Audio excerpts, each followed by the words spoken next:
entschieden, die zweite Episode von My Urban Piano in Esch-Alzette zu drehen. Das ist eine Stadt im Süden von Luxemburg und ich stamme eben hier aus dieser Region. Ich bin aus dem Nachbarort Schifflingen und bin hier in Esch zur Schule gegangen und habe das Musikkonservatorium besucht.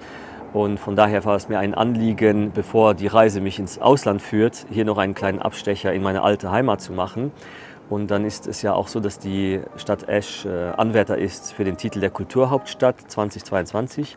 Und ich möchte durch dieses Video auch diese Kandidatur unterstützen.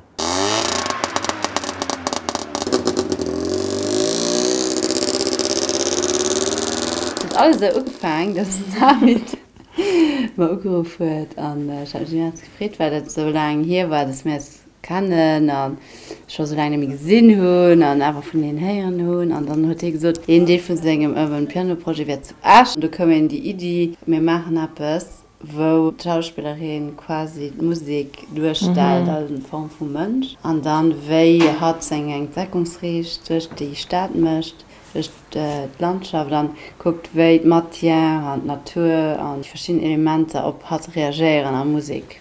Also ich bin die Musik. Die Personifikation der Musik, die sich zum ersten Mal eigentlich die Welt von ihrem Schöpfer losgelöst entdeckt.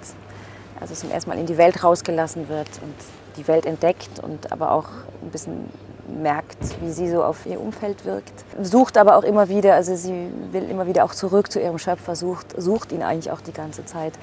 Findet ihn lange nicht, halt bis zum Schluss und ja, genau.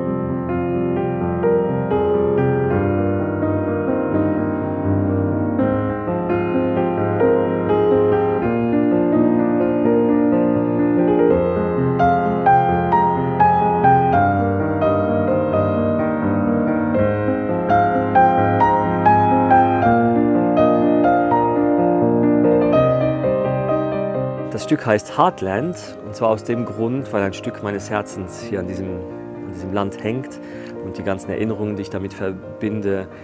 Und von daher ist dieses Stück auch introvertierter, ein bisschen nostalgisch und melancholisch, aber gleichzeitig hört man auch viel Dankbarkeit und Hoffnung heraus.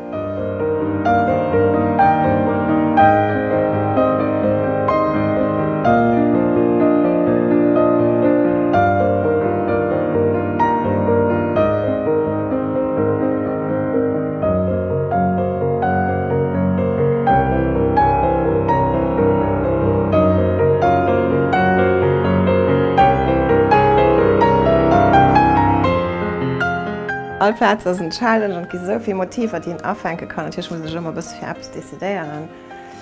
Das ist enorm inspirierend. Das Alte und das Neue, ich meine, wenn auch um Ballwahl und einfach so auch da ein bisschen das historisch mit dran zu bringen. Ich habe jetzt gemerkt, die größte Herausforderung war eigentlich die, dass ich mich gar nicht richtig vorbereiten konnte.